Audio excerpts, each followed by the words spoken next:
Resume business writing का एक बहुत इम्पॉर्टेंट पार्ट है क्योंकि इसमें आप अपने आप को मार्केट करते हैं, अपनी स्किल्स को सेलेक्ट करते हैं जो आपने किसी को बताने हैं और आप जब कोई अप्लाई करते हैं किसी काम के लिए, तो आप अपना रेज़्यूमे तैयार करते हैं। जिसको आप रेज़्यूमे भेजते हैं उसके पास बहुत से रेज़्यूमेज़ आ रहे होते हैं। So you want to find out how you can stand out and how you can increase your chances of being taken seriously.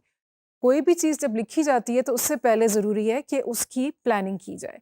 तो इसी तरह रेज़्यूमे लिखने से पहले भी उसकी प्लानिंग ज़रूरी है। ज़रूरी नहीं है कि आपकी बिल्कुल रीसेंट बातें आपने रेज़्यूमे में लिखनी है।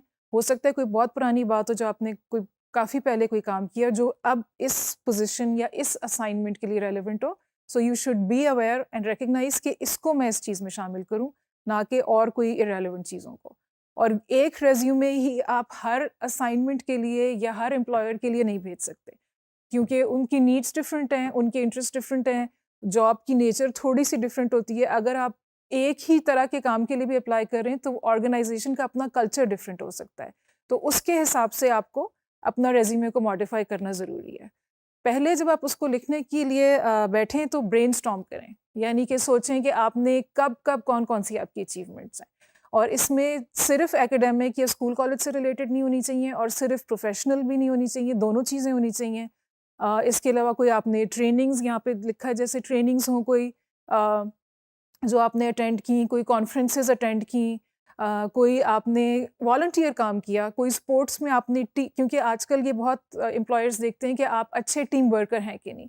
अगर बेशक आप एकेडमिक्स में बहुत जीनियस हैं, लेकिन are you able to work with a team or not? So अगर स्पोर्ट्स में आपने you work with a team या आपने अच्छी उसमें कोई परफॉर्मेंस दिखाई है, so that might go to your credit. लेकिन उसी एंगल से फिर आप उसको लिखेंगे रेज़्यूमे में। You will connect it to the work that you are going to do. और volunteer work, community service, again that says something about you कि आप हेल्पफुल हैं, कोऑपरेटिव हैं, you want to make a difference.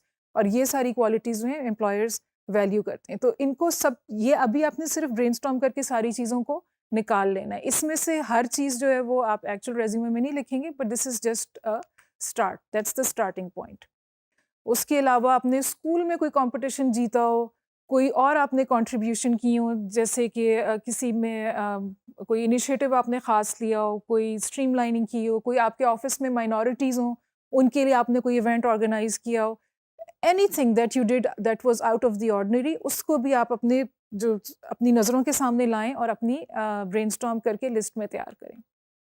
एक तो आपने long list बना ली जिसमें कि सारी की सारी चीज़ें आपने शामिल कर लीं।